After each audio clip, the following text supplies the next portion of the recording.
Կոտայքի մարզի և ժողովրդի։ Դուք պատկերացնեք, որ Կոտայքի մարզում մոտ 27% աղքատ մարդիկ կան։ Լինելով երևի աշխարհի ամենասիրուն տարածքներից մեկը,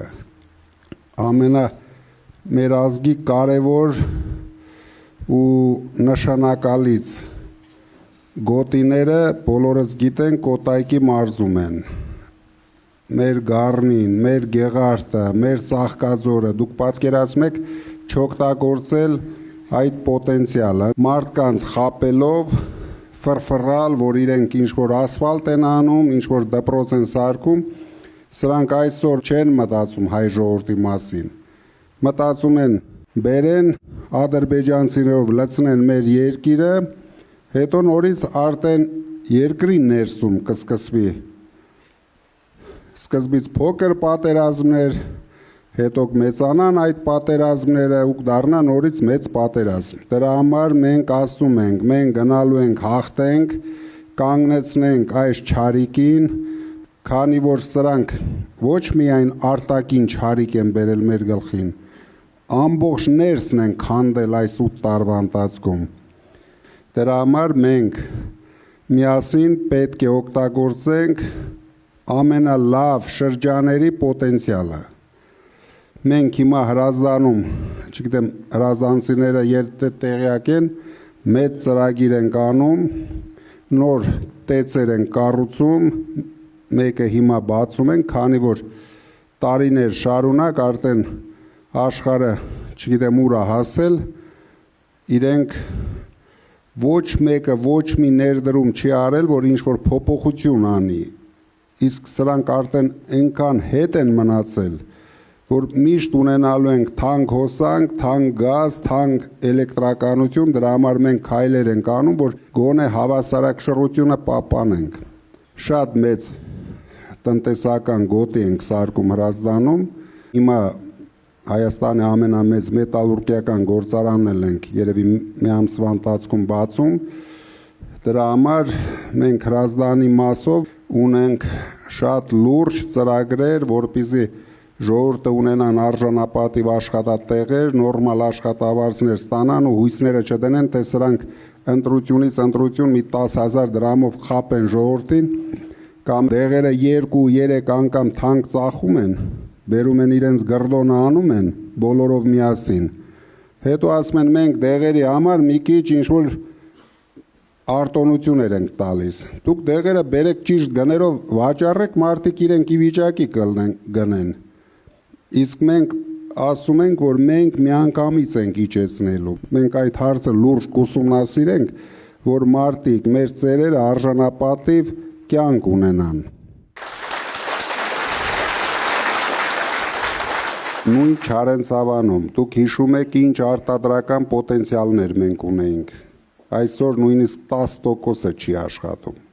սրանք ոչ մի հնարավորություն չունեն, ինչ-որ ձևի զարգացնեն, մտածեն մարդկանց մասին, բայց ամեն ինչ սկսում է տնտեսությունից, եթե մենք կարողանում ենք կարգավորենք տնտեսությունը, մենք կարողանալու ենք ունենանք ուժեղ բանակ, մենք կարողանալու ենք պաշտպանենք մենք ինքներս մեզ, էլ թույլ չենք տալու, որ Ալիևը երբ զարթնի փռշտա, սրանք էլ բոլորը սկսում են այդ փռշտոցների տակ արձագանքել ու հարձակվել մեր մայրերի վրա, մեր ընկերների վրա, միակ բանը, որ սրանց գլխի մեջ կա, ինչքան մարդ ձերբակալեն, ինչքան մարդ կալանավորեն, ուրիշ ոչ մի բանից սրանք չեն հասկանում, մեկ էլ սիրուն գռդոն անեն, ուրիշ, հետո գռդոն բոլորով են անում, նենց չի, որ 1-2 հոգի, համակարգային գռդոնը այս երկիրը,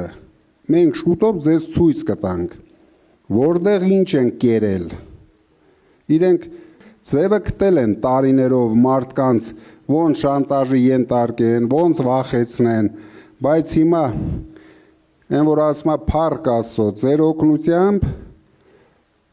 մեր օգնությամբ միասին մարդիկ զարթնում են, պնդանում են,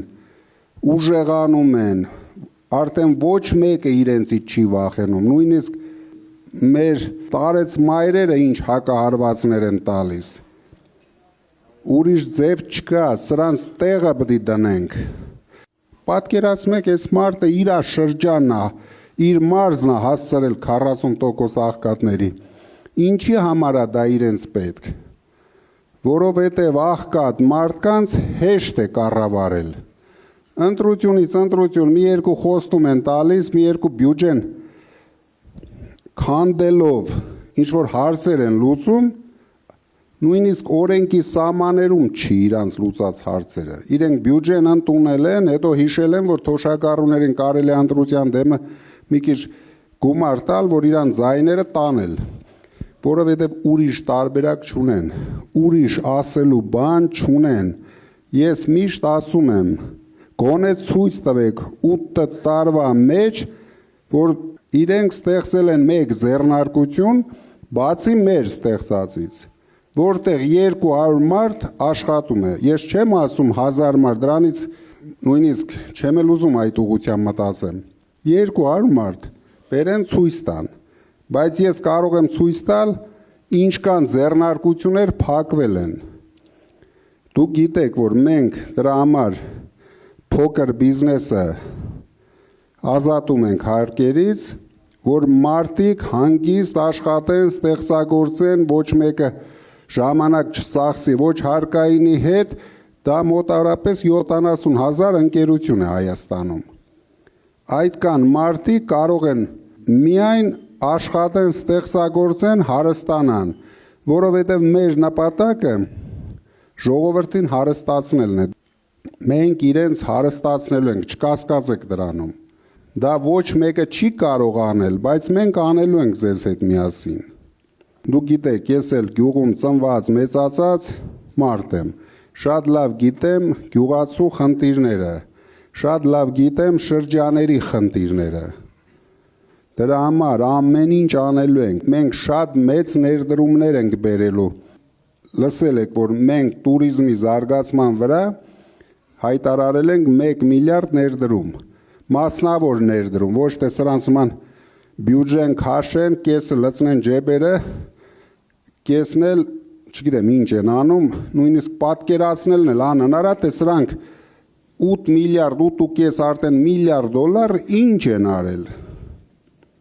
Անպայման պետք է զբաղվել տնտեսությամբ։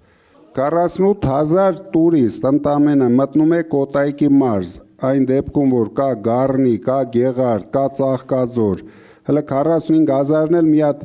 365 օրվա վրա բաժանի։ Կստանաք մի 100-200 մարդ ընդամենը ֆրֆռում են Կոտայքի մարզում։ Սա խայտառակ թվեր է։ Մենք անկում ենք ապրում, ու շատ մեծ տեմպերով ենք անկում ապրում, հայաթափում են Հայաստանը։ Սպիտակ եղեռ, շատ ճիշտ է։ Իսկ ադրբեջանցիք դուք չեք կասկածում, ինչ տեմպերով աճելու են Հայաստանում։ Եթե նպատակ էլ դրվեց, ամեն մեկը մի 15 երեխա են ունենալու, մենակ շուտ դեմոգրաֆիան փոխեն, մի հատ սիրուն 5 տարի հետո ռեֆերենդում են անում, ադրբեջանցիք քվեարկում են ու պրծանք։ Հազիվ անկախություն ենք ձեռք բերել։ Իրենք անկախություն բառը գոռալով մեզ կախել են Ադրբեջանի եւ Ալիևի քմահաճույքին։ Ինչ ուզի, ինչ հայտարարի, պարտավոր են վազեն, արագ, էսի մենք սահմանազատում ենք անում, հիմա մենք ինչ գիտենք, այդ սահմանազատման ժամանակ ինչքան հողեր տվեցին գնաց։ Ես անցած անգամ ասեցի, հիմա ինչքան տվել են արդեն Հայաստանի տարածքներ, դեռ չեմ ասում Արցախի մասին, Արցախը հանձնեցին, մեր 70 տարի կուտակած զենքերը վերցրեցին, նվիրեցին իրանց, միլիարդ դոլարների զենքեր, ինչքան երիտասարդների թողեցինք, ինչքան երիտասարդների ապագան կործանեցինք։ Ընդամենը մեկ մարդու եւ մեկ խմբակի քմահաճույքին է դրված ամբողջ մեր երկիրը, ամբողջ մեր ժողովուրդը, ու ինձ զարմացնում է, որ Մեր էլիտան դրա մասին լռում է։ Առաջինը ձայն պետք է բարձրացնի էլիտան, քանի որ մենք հայրենասեր մարդիկ ենք, մենք չենք կարող նայել ինչպես են կործանում մեր երկիրը։ Մենք առանց մեր Հայաստանի ոչ մի ապագա չունենք։ Դրա համար բոլորս պետք է պայքարենք, բոլորս պետք է միասին հաղթենք, տոնենք մեծ հաղթանակ միասին եւ միասին զբաղվենք մեր երկրի զարգացմամբ։ Նույնիսկ հիմա նախընտրական փուլ է, բայց երկիրը անդերության մատնված։ Դուք տեսնում եք, արդեն 2-3 ամիս այս մարդը թմբուկ է նվագում։ Դրա համար այն, որ խոստացել են 1 դրամը իր վարչապետին տալու եմ, հիմա ասում են, որ էդ էլ չեմ տալու։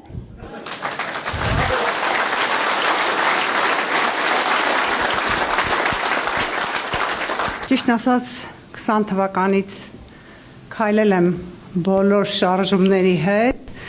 ու միշտ մտածել եմ ով կվերցնի այս քայքայված պետությունը, այս ծանրությունը ով կվերցնի իր վրա, ողջունում եմ ձեր քայլը, իրոք ուժեղ քայլ։ Պարոն Կարապետյան, դուք անդրադարձաք պատերազմի հանգամանքներին, այսպիսի մի հարց, Արցախը ուրացած, տղաներին դավաճանած, այս մեղսավորները պատասխանատվության ենթարկվելու են, թե ոչ։ Եվ իմ երկրորդ հարցը փայլուն ծրագրեր եք ներկայացրել մեր հայրենիքը, մեր հայրենակիցներին, բարեկեցիկ ապագա ապահովելու համար։ Ցանկալի էր, որ վերանայեք զոհվածների ընտանիքների մասին կետը, եթե լինի։ Երկրորդ հարցից թե զոհվածների ընտանիքները, թե ամբողջ Արցախահայությունը մեր գլխավոր խնդիրն են լինելու։ Մենք մինչև իրենց չապահովենք արժանապատիվ լավ կյանքով, կարող եմ ասել, մնացած հարցերը նույնիսկ երկրորդական են լինելու,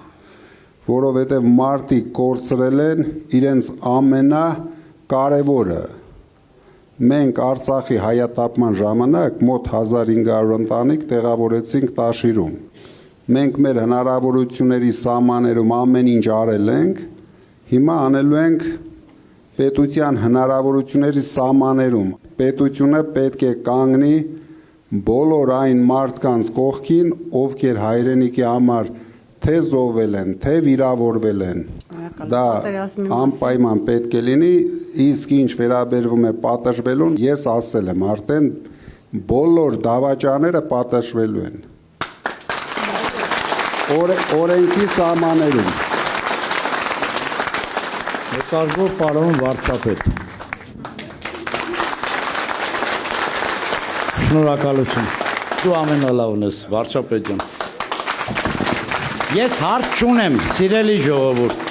Մեր վարչապետին հարց չունեմ, բայց երկու հատ մաղթանք եմ ուզում տամ, եթե թույլ կտաք։ Ապրեք առողջ եւ երկար։ Ամենակարևորը։ Շանելին մեր վարչապետին։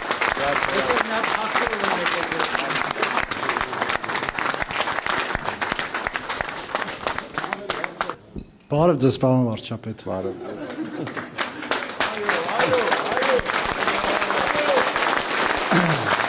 Ես վստահ եմ, պարոն վարչապետ, որ հունիս 7-ին եմ նույն կերպ դիմելու ձեզ։ Պարոն վարչապետ, աշխատել եմ պետական ծառայությունում ու քաջատեղյակ եմ ու լավ լսել եմ, լավ տեսել եմ ձեր բարեգործությունը ու միշտ ինձ հարց էի տալի։ Մեր երկրի վարչապետները այդքան ներդրում չեն անում։ Այմար տարի տեր կանգնի մեր երկրին։ Ու փառքասու, Եթե դուք կներեք, որ բոլոր թվերը տեսած ելնեիք ու իմանայիք, ձեր պետությունն էլ այդքան չի արել։ Ես գիտեմ։ Ու Մենք ամեն ինչ արել ենք համեզ ձևով եւ արել ենք այն բնակավարներում հիմնականում, որի մասին մենք չենք կարողացել խոսենք, բայց միշտ արել ենք։ Նույն ճանաչող մարդիկ, ես վստահ եմ, ես գիտեմ։ բոլորը գիտեն, որ իմ խոսքը գործ է։ Ես կյանքում չունեմ ասած բան, որ դրանից մի քանի անգամ ավելի լավ չեմ արել։ Ես միշտ ասում եմ այն մինիմումը, որ մենք անելու ենք, բայց վստահ եղեք, վստահ, ոչ մեկը չկասկածեք։ Մենք ունենալու ենք հարուստ պետություն, ուժեղ Հայաստան, ուժեղ ժողովուրդ։ Պրոբլեմը գիտեք ինչու՞մ է։ Սա չի եղել իմ կյանքի երազանքը։ Գիտեմ։ Դուք հիշում եք իմ հայտարարությունը։ Ես ասեցի, քաղաքական ուժերին եթե չհաջողվեց, մենք մեր ձևով մասնակցելու ենք։ Քանի որ ես գնահատեցի, որ քաղաքական ուժերը տարիների ընթացքում պայքարելով ինչ որ չափով, չնայած բոլորը մինչև այսօր պայքարում են, բայց ուժի տեսակետից սպառել են իրենց։ Չկա այն ուժը, որ այդպես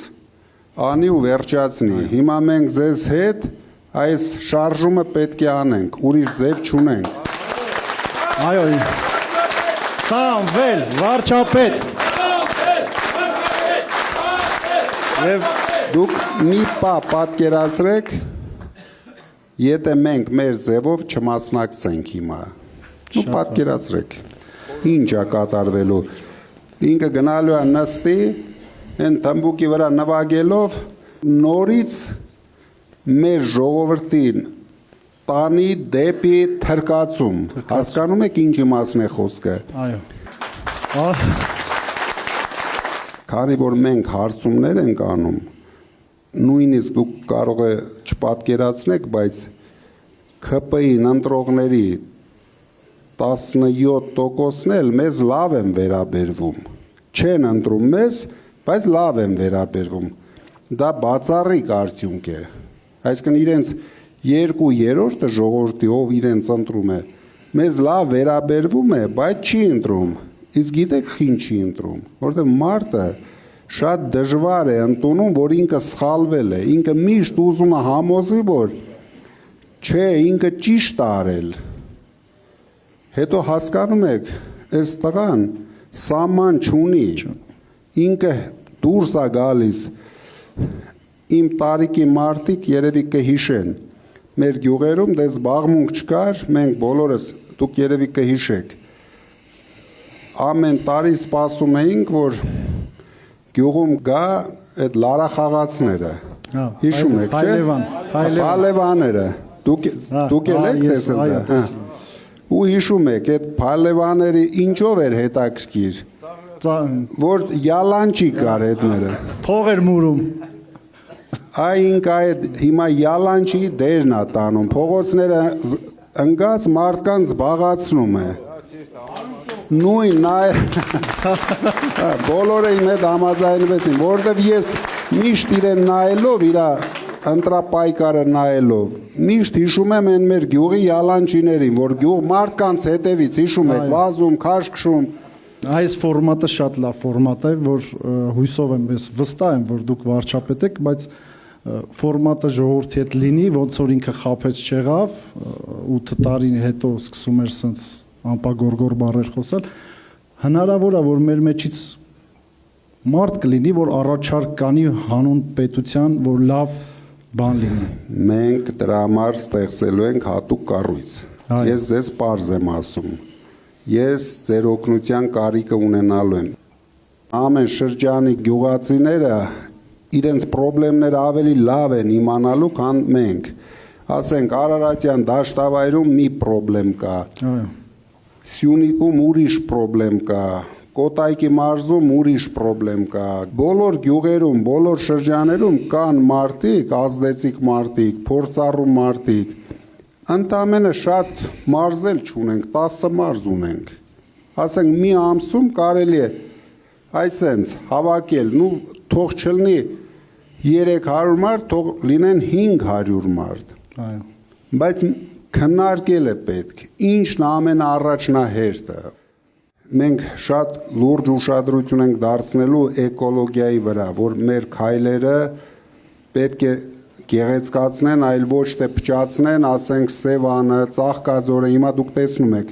Ռազդանցիկ լավ տեսնում են Ծաղկաձորում ինչ է կատարվում։ Սարքեցին շատ անճաշակ բնակավայր, բայց Ծաղկաձորը ուներ բոլոր տվյալները, դառնար լուրջ տուրիստական, հիշում եք, սովետական միության ժամանակ մեր օլիմպիական բազաներից մեկն էր Ծաղկաձորը։ Իսկ հիմա նույնիսկ Հրազդանի համար չի կարող բազա ծառայել։ Այսինքն անմտածված քայլերով ամեն ինչ փչացրեցին այս մարտիկ։ Այո։ Այս շինարարության բումը փոխանակ կառավարեին, բաց թողեցին, ով ինչ ուզում է անի։ Համ պրոբլեմներ սարքեցին, թե շինարարների համար։ Հիմա դուք գիտեք, շուկան մի քիչ փոխվեց, բոլորը շենքերը կանգնեցրել են, մաքսիմում 10%, 15% են կարողանում վաճառել։ Դրանից էլ բանկերը պրոբլեմ ունեցան ու կունենան, որովհետև ֆինանսավորել են, չեն կարողանում վաճառել այդ ամեն ինչը։ Դրա համար ամեն ինչը պետք է բալանսավորված, հավասարակշռված տարվի։ Իմ հարցս հիմա ուղղում եմ վարչապետի։ Մենք 90-ականներին ախտել ենք 20 թվից 23 թիվ։ Պատերազմի մասնակից տղաները գիտենք 5000 զոհվել, 12000 վիրավոր, օգնում եք բոլորին։ Բայց են 20-30 հազար տղաները, որ մասնակցել են։ Դրանց մասին ինչ որ ծրագիր կա լիգոտների բանով հարցով։ Ես եթե հետևում եք իմ հայտարարությունների մեջ ասել եմ, հերոսները նորից դառնալու են հերոսներ, դա բոլորին է վերաբերվում։ Այդ բոլոր մարդկանց վերաբերվում է, կապ չունի իրենց դոշին հերոսի մեդալ կպսրել են, թե չեն կպսրել։ Ով կռվել է մեր երկրի համար, ես իրենց համարում եմ հերոսներ։ Նորից իրենք ունենալու են հերոսների կարգավիճակ, իրենց ծնողները ունենալու են հերոսացին մայրերի կարգավիճակ։ Դուք մի կասկածեք, հետո ես շատ բարի մարդ եմ, ես ինչի համար մի քիչ չեմ ուզում հանդիպեմ այդ մարդկանց հետ, որովհետև դա իմ համար էմոցիոնալ ծանր է։ Դժվար չի հավաքեմ, խոսանք, բայց ես պետք է առաջի քայլ անեմ, օգնեմ իրենց, ամեն ինչ անեմ, նոր հանգիստ կհավաքեմ, երբ որ բոլորը արդեն գող կլնեն, նոր կհավաքեմ։ Պարոն վարչապետ, հարցս այն տղաների մասին է, որ ոչ մի կարգավիճակ չունեն, ոչ վիրավորի, ոչ զոհվածի, իրանք սաղն 44 օրյա պատերազմի մասնակից են։ Հարցս այդ տղաների մասին է։ Այն զոհվածներ գիտենք մեր ինչին կտանք ճիշտ լուծում, համակարգված լուծում։ Իրենք լավ ապրելու են մեր երկրում, մեր հողի վրա։ Ասեցի գերիների մասին, ամեն ինչ անելու ենք իրենց համար, այս խայտառակությունը, որ ամբողջ աշխարհին առաջ մենք նայում ենք, տեսնում ենք մեր ընկերներին, մեր նույնպես ուժեղ ընկերներին, բայց այսօր անմխիտար վիճակում ամբողջ աշխարհը ծիծաղում է մեր վրա, որովհետև մեր իշխանությունները, ես արդեն կասկածներ ունեմ, որ նույնիսկ օգնել են իրենց այնտեղ հայտնվելուն, նույնիսկ վտանգ են տեսել։ Դրա համար այդ հարցը լինելու է մեր գլխավոր խնդիրներից մեկը, որ մեր լավագույն զավակները գան իրենց տները։ Ես օգնել եմ, որ կանգնի պատերազմը, բայց այս մարդը իր մեծամտությամբ, անիմաստությամբ, անշնորհքությամբ ոչ մի բանի ընդունակ չի։ Իր շուրջն էլ հավաքել է իր նման մի 3-4 հոգի ուր խանում են։ Իրենք չեն հասկանում, որ իրենց անդուն դա տանում։ Այս 3-4 հոգի ունի, որ ամեն օր իր համար դոշ տված, թե ինչի համար եք դոշ տալիս։ Պարոն վարչապետ, իմ անունը Սամվել է, Պրոշյանի համայնքից եմ։ Մեր մոտ Պրոշյան սովխոզում խնդիր կա դպրոցի, որ սրանք բարձրացում են ձայն 100 հատ, 500 հատ, 1000 հատ դպրոցներ շինի, բայց Պրոշյանի սովխոզի դպրոցը մի 3-ից 4 հերթով են աշխատ, երև ավելի։ Այդ հարցը ոնց կլուծվի, ոնց է բանը մոտեցում այդ հարցին։ Վստահ եղեք, իրենք մի քանի անգամ ավելի շատ փակում են, քան բացում են, քան կառուցում են։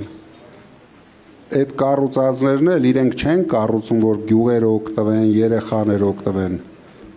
Նայեք, ովքեր են կառուցողները, դրանից ամեն ինչ կարող եք հետևություն անել։ Այս մարդիկ շատ պրոֆեսիոնալ գրդոնջիներ են, անում են, ինչից արա կարող են փող ստանալ։ Դրա համար մենք ամեն ինչը շատ ուշադիր նայելու ենք, ոչ մի երեխա չի տուժվելու, ոչ մի երեխա ձմռան ցրտերին չի գնալու ուրիշ գյուղեր դպրոց, ինչը որ սրանք պլանավորում են։ Պատկերացնում եք, սահմանամերձ դպրոցներն են փակում հիմնականում։ Այսինքն երեխաները պետք է գնան 10 կիլոմետր հեռու դպրոցներ։ Ով կգնա։ Ես օրինակ չեմ պատկերացնում, սարերի վրա ձմռան ցրտին մեկը իր երեխուն թողի գնան ուրիշ գյուղ դպրոց։ Բոլոր հարցերին լուրջ լուծում ենք տալու, բայց դրա համար մենք սկսում ենք, ճիշտը որ ասեմ, մանկավարժներից։ Դրա համար մենք հայտարարեցինք, որ 150%-ով բարձրացնելու ենք մանկավարժների աշխատավարձերը, որովհետև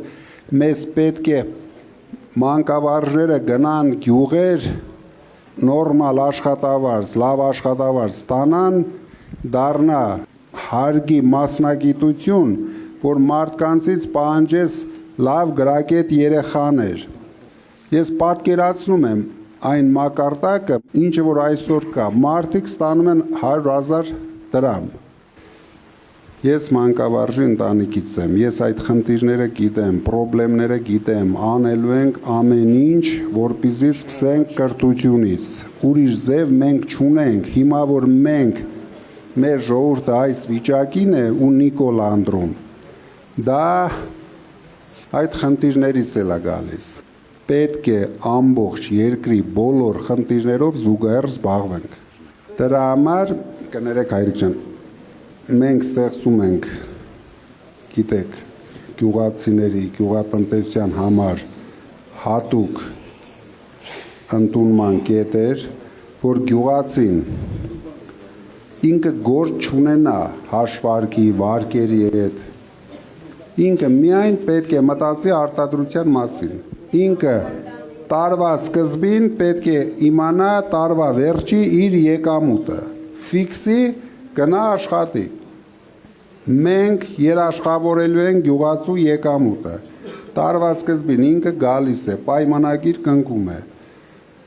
եթե իրան ձեռնտու գին է, կարող է այդ գնի սահմաններում աճեցնել, մտերքներ, անասուններ, պահեն, կաթ ստանան,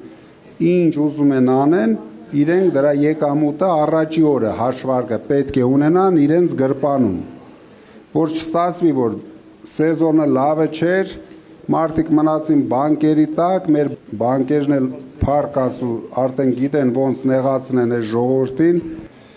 մենք զարգացնելու ենք ընտանեկան բիզնեսները, դրա համար հայտարարեցինք, որ ազատում ենք փոքր բիզնեսը հարկերից, որ մարդիկ ստուգողի մասին չմտածեն, գնան մենակ զբաղվեն գյուղատնտեսությամբ։ Նոր Աճեն քաղաքում միշտ հայտնի եղել իր ադամանդագործությամբ, սափիր զավոդով ու մեծ Նոր Աճենում չի եղել այն հին ժամանակ, միշտ մարդիկ զավոդում աշխատել են, հիմա մենք հնարավոր չի, որ այդ զավոդները վերականգնենք, հիմա հարցս նրանումն է, այդ սեփականաշնորհված զավոդների տեղը որ շենք են սարքում, մարդիկ մնում են անգործ։ Ամբողջ աշխարհում հիմա տարածվում է արհեստական ադամանդները, ձեր գործարանները ինչ-որ բարդ տեխնոլոգիաներ չեն, ընդամենը մշակող գործարաններ են, ու ինչի համար են լավ այդ գործարանները, որովհետև շատ են համապատասխանում մեր ասած 300,000 աշխատատեղի ստեղծմանը, մենք ձեր գործարանները անպայման ռեստարտ ենք անելու, դա ինչ է նշանակում, ճիշտ գնով հումք առնելը, սրանք չկարողացան հումք առնեն, առած հումքն էլ, այն որ գալիս էր Հայաստան, իսկի Հայաստան չեր էլ մտնում, ոսկի, հումք, այրոպորտից ուղիղ Դուբայ, Թուրքիա, միանգամից, քեշ, սրանք քեշն են շատ սիրում, ոչ թե հավելյալ արժեք ստեղծել, այս մարդիկ չգիտեն, բերեցին իջան այրոպորտ, մի չամադանը տարան տները, երկրորդ չամադանն էլ մի հատ ուրիշ տեղ, всё պրծավ։ Դրա համար մենք ասում ենք առաջին հերթին ռեստարտ ենք տալու եղած հզորությունները, եթե դրանք չեն հերիքում, ստեղծելու ենք նոր հզորություններ։ Պարոն Կարապետյան, Բարև ձեզ։ Ես արդյունաբերության թեմայով եմ նորից խոսելու եւ ցանկություն, ոչ թե հարց ունեմ, այլ ցանկություն ունեմ, որ մեր հանրապետության մեծագույն բարիքը բղինձը խտանյութի տեսքով հանրապետությունից դուրս չգա, այլ վերամշակվի։ Հայաստանում մոտ 100,000 տոննա կարելի է վերամշակել, ստանալ պղինձ, 100,000 տոննա խտանյութից։ Մենք Հրազդանում, այդ տարածքում, որտեղ մենք մեծ տեխնոպարկ ենք կառուցում, ամեն ինչ արել ենք, նախագծերն ենք արել ամենաժամանակակից տեխնոլոգիաներով, որ գոյություն ունի աշխարհում։ Ամեն ինչ արել ենք, ընդամենը պետությունից մեզ անհրաժեշտ էր մեկ պայմանագիր, որ քաջարանի պղնձամոլիբդենայինի հետ եւ թեղուտի հետ կնքեինք պայմանագիր, որ խտանյութը իրենք վաճառում են մեզ։ Այո։ Սրանք շուռ տվեցին ամբողջ հարցը, անհասկանալի հիմա արդեն հասկանալի պատճառներով, որ իրենք լավ տեղավորվել են խտանյութ վաճառքի եկամուտների մեջ։ Եթե մենք այդ գործարանը կառուցում էինք, մենք ունենում էինք նորից քաջարանի պղնձամոլիբդենային կոմբինատին համարժեք կոմբինատ, բայց շատ փոքր չափսերով։ Ոչ թե ահռելի հանքեր ու տեխնիկաներ, փոքր չափսերի, բայց եկամուտը ամեն ինչը համապատասխանելու էր դրան։ Այսինքն մենք ունենք հումք, նույն բանն է, մենք ունենք միրգ, ունենք հումք, չունենք արտադրություն։ Այո։ Միրգը մենք Հայաստանում էլ ենք դարձնելու հումք, խտանյութն էլ ենք դարձնելու հումք, ինչ հնարավոր է արտադրել Հայաստանում, արտադրելու ենք Հայաստանում։ Շնորհակալություն։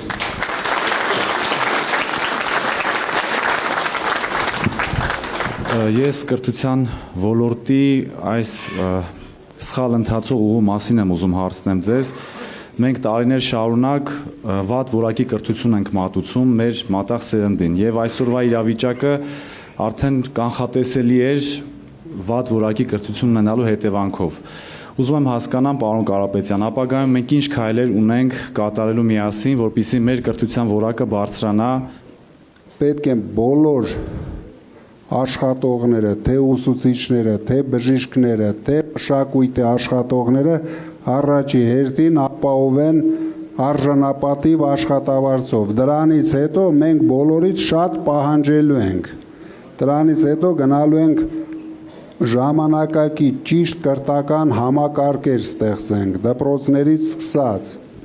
քանի որ բոլորս ենք հասկանում, եթե դա չկա, այն մյուս ամեն ինչը չկա։ Եթե չունենք կադրեր, ինչի մասն ենք մենք խոսում։ Մենք կարող ենք շատ մեծ պլաներ դնենք, բայց ոչ մի բան էլ չի իրագործվելու։ Բայց ամեն ինչ սկսվում է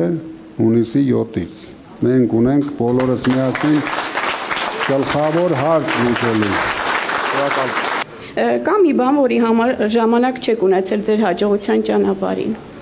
Մի քիչ գլուխ կգովամ, բայց դե պիտի գովամ։ Ես ինչ պլանավորել եմ իմ ճանապարհին, ամեն ինչի հասել եմ։ Ես ազնվությամբ եմ ասում, չի եղել մի բան, որ ես ուզեցել եմ էսի անեմ ու չեմ արել։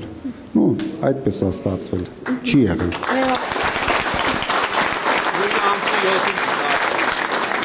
Դրա համար ամսի 7-ին էլ էլի կանենք, որ ես մեկն էլ ճիշտ լինի։ Այո։ Հունիսի 8-ին ուժեղ Հայաստան, ուժեղ հաղթելուց հետո որն է լինելու ձեր առաջի քայլը։ Կարծում եմ դա հետաքրքիր է բոլորին։ Առաջի քայլը հավաքվելու ենք բոլորս միասին Հանրապետության հրապարակում, նշելու ենք մեծ հաղթանակը։ Բայց ամսի 3-ին էլ ենք հավաքվում, որ նշենք մեծ հաղթանակի սկիզբը։ Դրա համար բոլորը տրամադրվեք։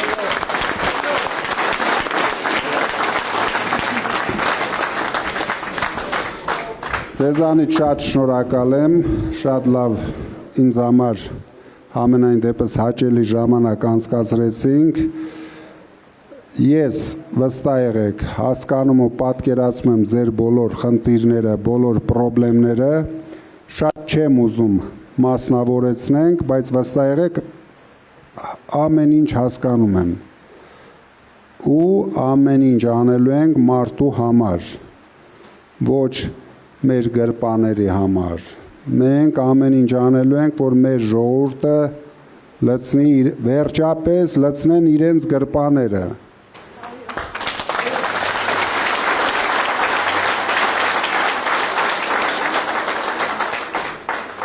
Դուք դրանում վստահ եղեք ու վստահեցրեք ձեր շրջապատին նույնպես, քանի որ վճռական փուլ ենք մտնում, դուք պետք է անձնապես համոզված լինեք, որ ձեր համոզմունքները տարածեք ժողովրդի վրա։ Մենք ասում ենք ստոպ, գալիս է ուժեղ Հայաստանը։